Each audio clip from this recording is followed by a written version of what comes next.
Untuk kalau udah pakai alat bantu dengar nih dok, seseorang tersebut, apakah bisa sembuh dok setelah dia rutin pakai alat bantu dengar dok? Iya, jadi alat bantu dengar itu adalah salah satu cara untuk merehabilitasi. Rehabilitasi adalah bagaimana kita mengembalikan fungsi suatu sistem di dalam tubuh kita. Nah, rehabilitasi fungsi pendengaran dengan alat bantu dengar tentunya akan mengembalikan fungsi komunikasi seseorang. Tapi alat bantu dengar ini tidak akan menyembuhkan kelainan saraf yang memang sudah ada pada orang tersebut. Jadi bukan menyembuhkan, tapi merehabilitasi. Bapak Ibu akan tetap bisa berkomunikasi, tapi memang tergantung dari alat bantu dengarnya. Jadi kalau misalnya bukan berarti pakai alat bantu dengar terus kemudian sarafnya bisa kembali lagi seperti itu. Oke, baik. Nah dok, ada pertanyaan lagi nih dok dari Ibu Aisyah Maharani. Pertanyaan dari Solo, pertanyaannya adalah untuk anak pengguna alat bantu dengar lebih aman menggunakan tetes telinga otopen atau volumen tanpa gejala infeksi dan rutin 3 bulan sekali ke THT untuk membersihkan telinga. Karena biasanya disarankan ditetesi sebelum periksa supaya tidak bolak-balik dok. Ya, jadi Otopen dan Forumen ini adalah obat tetes yang berbeda isinya, zat aktifnya. Otopen itu mengandung antibiotik, steroid, dan juga obat nyeri. Sehingga kalau misalnya kita berikan biasanya pada kasus-kasus infeksi telinga luar. Nah, kalau misalnya tidak ada gejala-gejala infeksi telinga luar, tidak boleh diberikan otopen secara sembarangan. Karena pemberian otopen yang tidak tepat atau pemberian antibiotik topikal pada liang telinga yang tidak tepat bisa menyebabkan tumbuhnya jamur pada liang telinga dan ini akan lebih susah untuk mengobatinya. Jadi kalau untuk uh, apa namanya bapak ibu yang memiliki anak yang menggunakan alat bantu dengar dan biasanya memang masalah utamanya adalah karena liang telinganya terblok oleh kotoran telinga. Dan dilakukan adalah dikontrol ke dokter THT setiap bisa 6 bulan, bisa 3 bulan. Kalau lebih kecil biasanya lebih lebih gampang untuk tertutup. Jadi mungkin butuh 3 bulan untuk kontrol kedokter THT. Nah, forumen itu diteteskan, fungsinya adalah untuk melunakkan kotorannya. Sehingga pada saat Bapak Ibu ke dokter THT, ke dokter umum, lebih mudah untuk dokter melakukan pembersihan telinga dibandingkan kalau tidak diteteskan sama sekali. Tapi alangkah lebih baiknya kalau misalnya Bapak Ibu juga sebelumnya lihat dulu apakah ada kotoran atau tidak. Karena kalau nggak ada kotoran, kemudian diteteskan volumen juga sebenarnya nggak terlalu ada fungsinya. Seperti itu. Nah, cuman kalau Bapak Ibu udah langganan nih kan kalau pakai alat bantu dengar biasanya memang kotoran telinganya jadi terkumpul di dalam. Jadi ya udah sebelum Bapak Ibu berobat ke dokter diteteskan dulu supaya tidak bolak-balik gitu. Cuman jangan autopain karena efek samping penggunaan autopain apalagi yang jangka panjang itu bisa menumbuhkan jamur pada liang telinga. Baik dok, jadi memang seharusnya kalau mau tetesin obat telinga itu harus dengan resep dokter ya dok ya? Iya, betul. Karena harus sesuai dengan kelainan yang didapatkan di telinganya. Baik, terima kasih dokter. Ada lagi nih dok, Ya. pertanyaan dok. Dari dokter Dewi Lestari di Sorowaku, apakah vitamin neurotropik dapat bermanfaat untuk pendengaran pada geriatrik dan apakah implan koklea memiliki efek samping pada perkembangan telinga selanjutnya? Oke. Eh, Pertama untuk vitamin neurotropik yang misalnya methylcobalamin gitu ya atau ginkgo biloba seperti itu.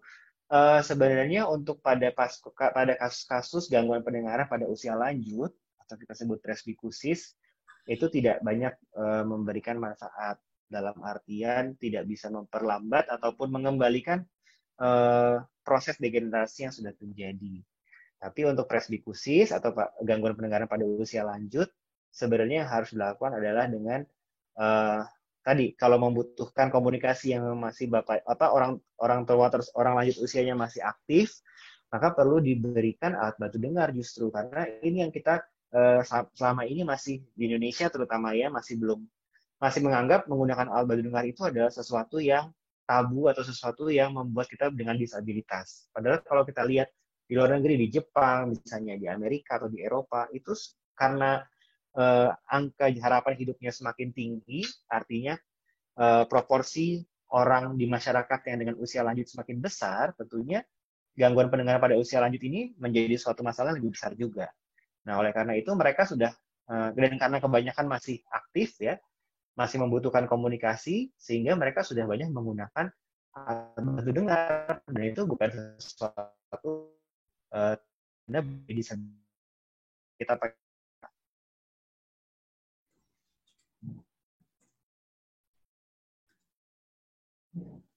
itu sebagai suatu disabilitas. Nah, tadi yang kedua mengenai implan koklea. Jadi implan koklea tidak akan mengganggu implan pada anak ya.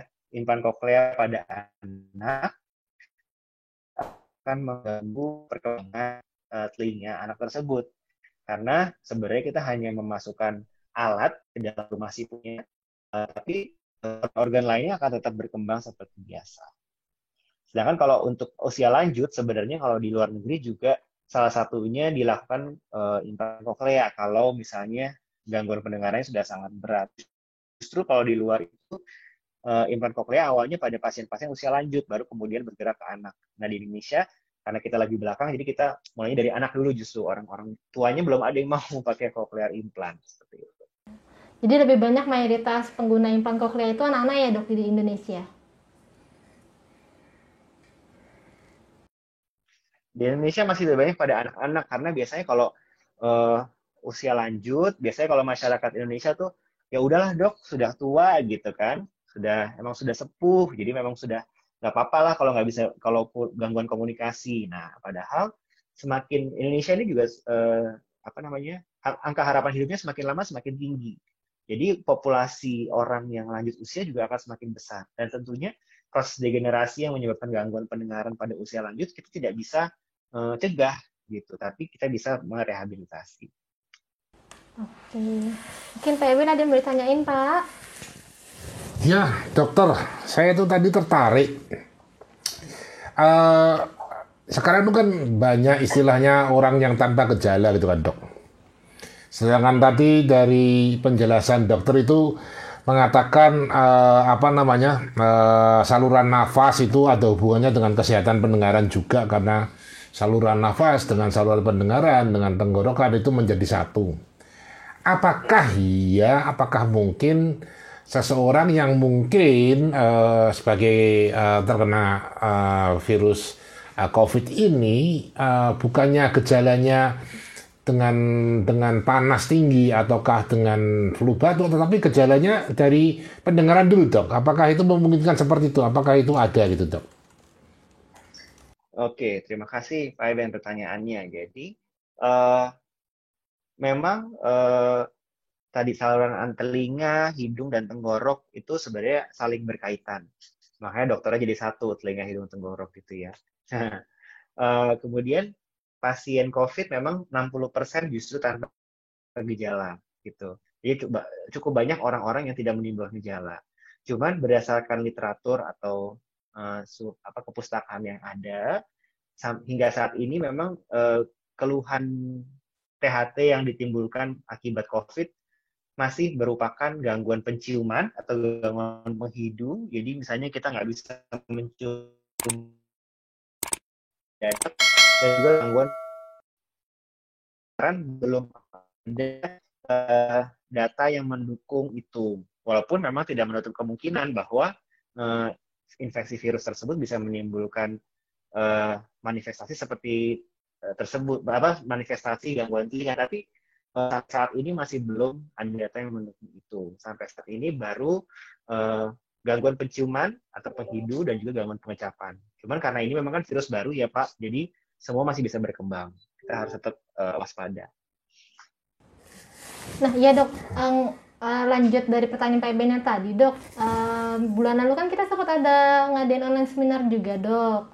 Nah ada yang bertanya nih dok, dari Dr. Charlie Miliantono di Surabaya.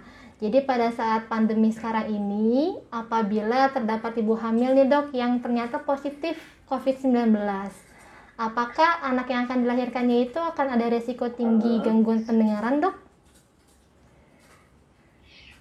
Ya, sampai saat ini juga infeksi virus SARS-CoV-2 yang menyebabkan COVID-19 belum terbukti menular secara intrauterin. Artinya beda dengan virus CMV atau virus rubella gitu ya, yang dia memang bisa menular dari ibu yang positif ke janin yang dikandungnya.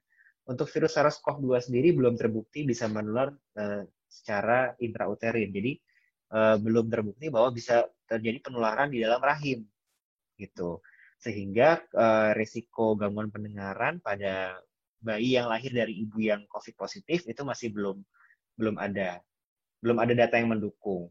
Nah, tapi tetap baik dia ibunya positif COVID kah atau ibunya sehat-sehat saja, sebaiknya anak yang lahir kita lakukan pemeriksaan screening pendengaran, baik dengan faktor resiko ataupun tidak, untuk mendeteksi adanya gangguan pendengaran pada anak sejak dini, sedini mungkin. Dokter, mohon maaf ini kalau saya ini agak ingin tahu lagi nih dokter.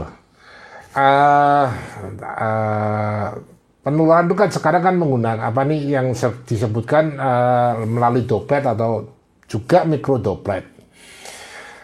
Nah ini di telinga itu kan kadang-kadang seseorang itu akan lembab atau keluar cairan seperti dokter bicarakan, disampaikan tadi. Nah apakah cairan dari telinga itu bisa menularkan termasuk yang virus tersebut kepada orang lain? Dalam arti kata, apabila kita memegang alat bantu dengar yang bekas dipakai orang, apakah itu menjadi salah satu apa namanya media untuk penularan, ataukah itu sebetulnya bukan seperti itu, dokter?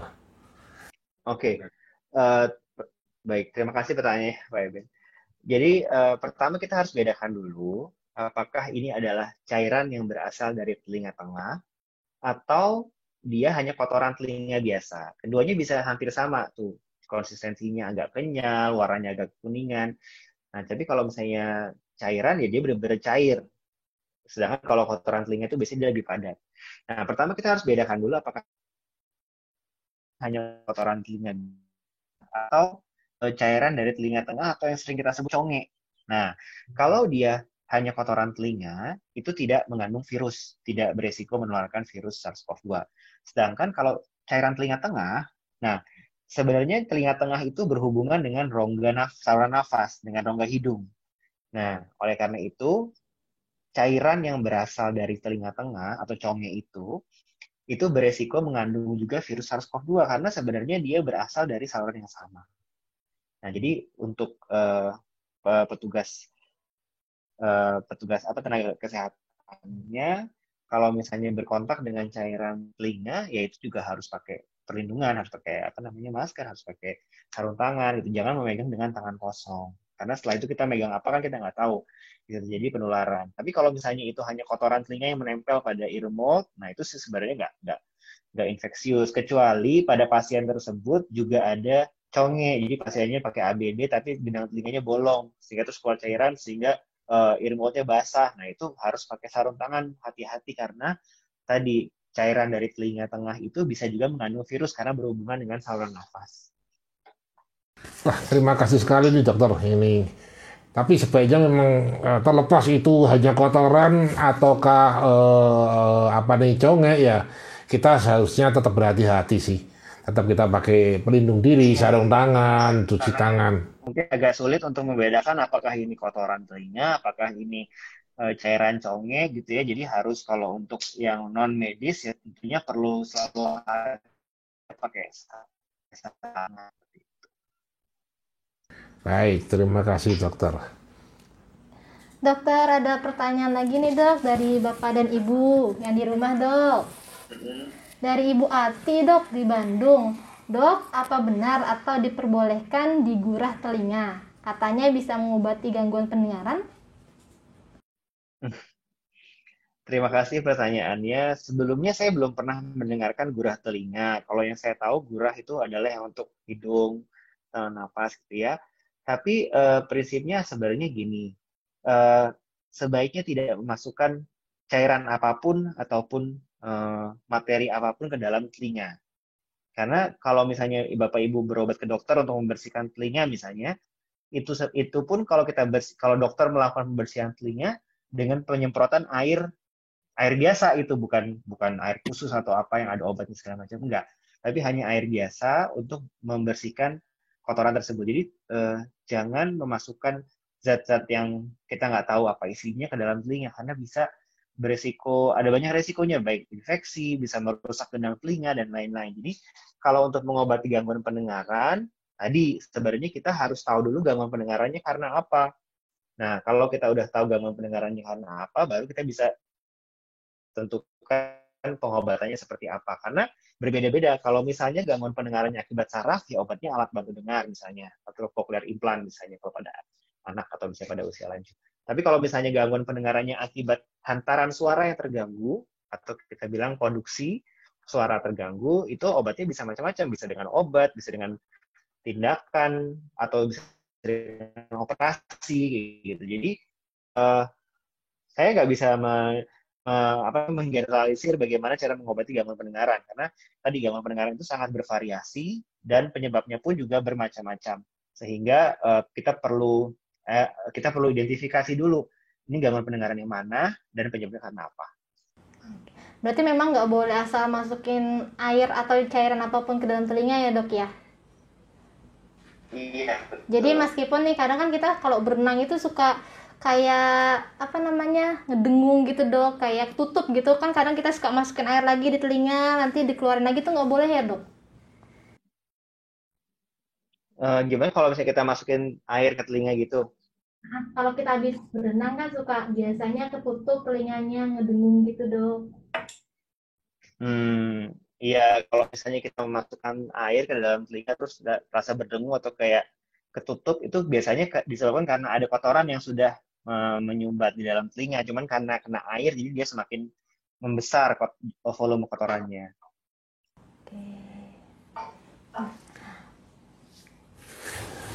Dokter, menyambung yang pertanyaan dari Mbak Dini, ya sebetulnya itu bagaimana kiat-kiatnya atau saran secara baiknya dari dokter, bagaimana kita membersihkan telinga kita gitu loh.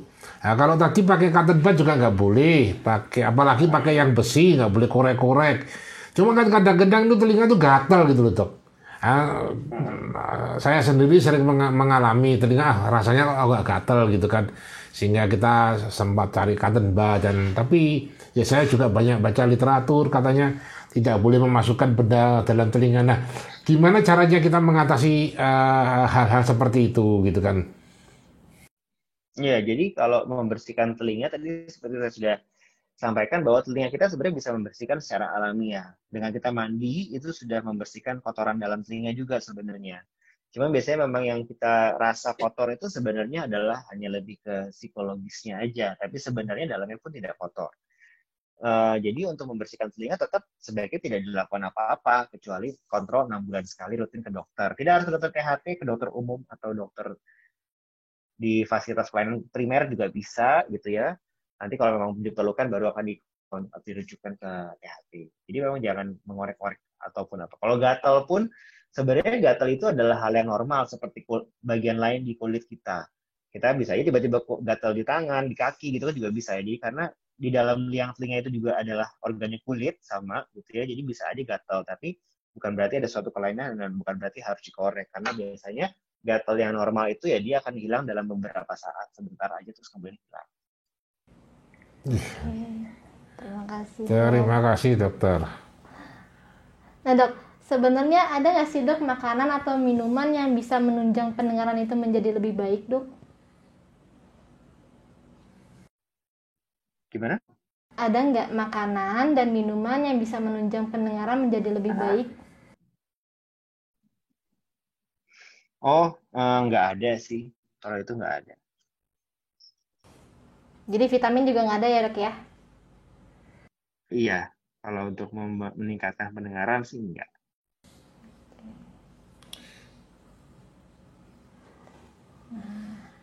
Ini sebenarnya yang masuk pertanyaan ke kita nih banyak banget nih dok nih. Saya harus baca satu-satu dulu ya dok ya.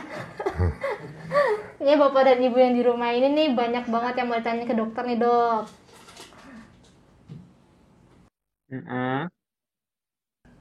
Sebentar.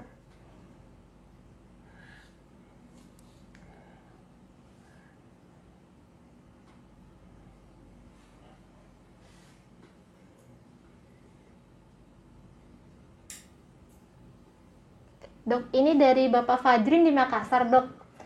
Pertanyaannya adalah, tadi dokter menjelaskan karena asam lambung bisa menyebabkan gangguan pada telinga. Saya punya riwayat asam lambung, Dok, dan akhir-akhir ini saat mau tidur kadang telinga terasa bunyi, Dok. Apakah itu bisa jadi penyebabnya, Dok? Iya, bisa. Jadi kalau ada asam lambung yang jumlahnya tinggi, itu bisa terjadi reflux, asam lambungnya bisa naik sampai ke saluran hidung bagian atas atau hidung bagian belakang. Nah, kalau misalnya sampai terjadi iritasi, bisa aja terdapat keluhan seperti tadi, misalnya berdengung, atau rasa ada bunyi-bunyian di dalam telinga, atau misalnya juga gangguan pendengaran itu juga bisa. Atau bisa juga jadi infeksi. Jadi bisa jadi karena itu. Baik. Nah, ini ada lagi, Dok, pertanyaan dari Ibu Siti Norma Amalia. Menurut medis, pendengaran saya berkurang akibat penyakit sinusitis. Apakah pendengaran saya bisa kembali jika dilakukan operasi sinusitis, Dok? Kembali ke gangguan pendengarannya karena apa? Kalau misalnya memang gangguan pendengarannya pure hanya karena sinusitis yang menyebabkan konduksi suara terganggu, tentunya dengan sebenarnya bukan operasi ya, tapi pengobatan sinusitis yang maksimal, maka pendengarannya juga akan kembali membaik. Gitu. Tapi pengobatan sinusitisnya harus maksimal, belum tentu operasi. Karena sinusitis itu tidak semuanya harus dioperasi, tapi kita cari tahu dulu sinusitisnya jenis yang mana ini gitu. Jadi memang harus berobat lagi dan lihat, kalaupun memang harus operasi, biasanya sih operasi sinusitis itu tujuannya bukan untuk pendengaran sih memang, tapi dengan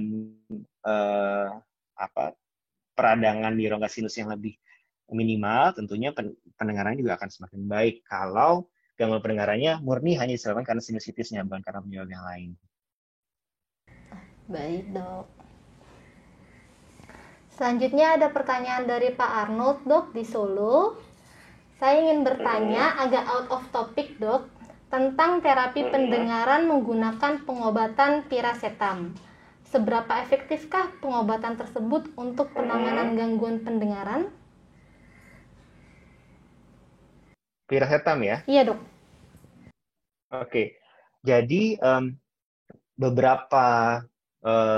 saya sebenarnya belum pernah menemukan literatur yang mendukung penggunaan piracetam dalam pengobatan pendengaran. Jadi memang banyak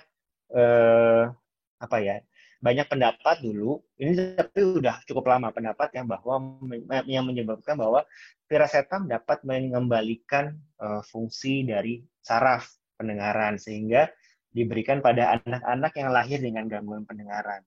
Nah, tapi kepustakaan yang terbaru, bukti-bukti yang terbaru menunjukkan bahwa pemberian piracetam ini tidak berefek pada fungsi sarafnya, gitu. Sehingga tetap SOP yang kita anut sekarang adalah pada anak-anak dengan gangguan pendengaran ataupun orang dewasa yang dengan gangguan pendengaran yang akibat saraf itu irreversible, tidak bisa kembali dan harus segera dihabilitasi atau direhabilitasi. Jadi bukan dengan penggunaan piracetam, karena berdasarkan penelitian-penelitian yang ada, piracetam ini nggak ada efeknya gitu terhadap saraf pendengar. Baik. Nah, mungkin Pak Eben ada pertanyaan lagi, Pak. Iya, dokter. Nah, ini menarik sekali nih kan. Tidak bisa kita dengan semau kita sendiri sebetulnya mengobati diri sendiri. Saya juga paham, kami juga paham bahwa kami awam tentang obat-obatan, tentang tindakan mana. Tentunya dokter yang lebih ahlinya. Nah, di musim-musim seperti ini, sebetulnya bagaimana, apakah aman saat ini kita untuk berobat misalnya ke RSCM, misalnya ke Poli THT RSCM, bagaimana caranya? Apakah kita bisa kontak dulu ke Poli THT-nya, nomor antrinya sudah bukakah? Pada kita masih awam nih. Kita tidak tahu karena kita takutnya sepengetahuan kita ini rumah sakit banyak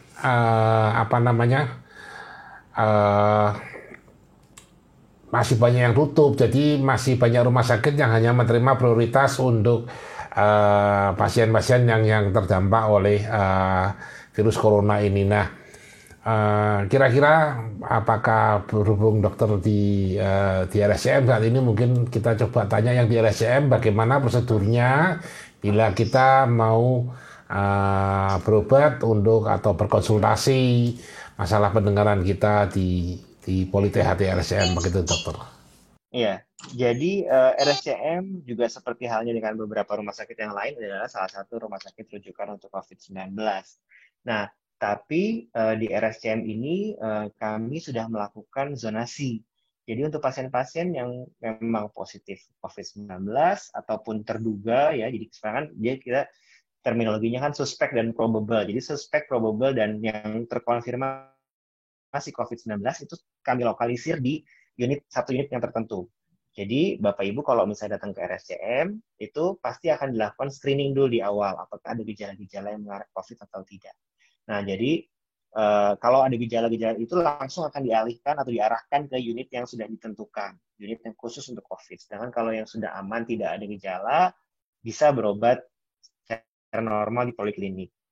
Nah tapi tadi kan kita nggak bisa menyangkal bahwa ada loh orang-orang yang tidak ada gejala atau memang dia ada infeksi tapi nggak ada gejala. Nah, itu kita sama sekali tidak bisa mengantisipasi. Oleh karena itu, makanya tadi tetap kita datang harus dengan persiapan, baik dengan masker, face shield, hand sanitizer, dan juga tadi datang sesuai dengan perjanjian. Kalau di RSCM sendiri sudah punya sistem penjadwalan atau perjanjian online, sehingga Bapak Ibu bisa bikin janji terlebih dahulu, nanti akan dapat tanggal sekian, misalnya tanggal dapatnya untuk besok, misalnya jam berapanya itu bisa didapatkan secara online terlebih dahulu. Jadi Bapak Ibu nggak perlu datang dari pagi-pagi subuh gitu, atau misalnya pagi-pagi sekali.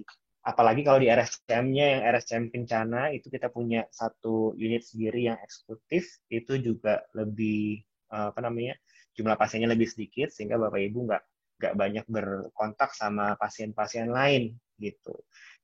Jadi maksud saya nggak harus ke RSCM sebenarnya, rumah sakit manapun. Yang penting buat Bapak Ibu adalah apakah rumah sakit tersebut menetapkan sistem zonasi dan juga screening yang baik. Jadi kalau misalnya screeningnya bagus, kemudian rumah sakit punya zonasi yang jelas antara yang COVID dan yang non-COVID, Bapak Ibu relatif aman untuk bisa ke rumah sakit tersebut. Cuman tetap hati-hati terhadap orang tanpa gejala, ya. Jadi harus diri kita sendiri. Tapi rumah sakit selalu tentunya sudah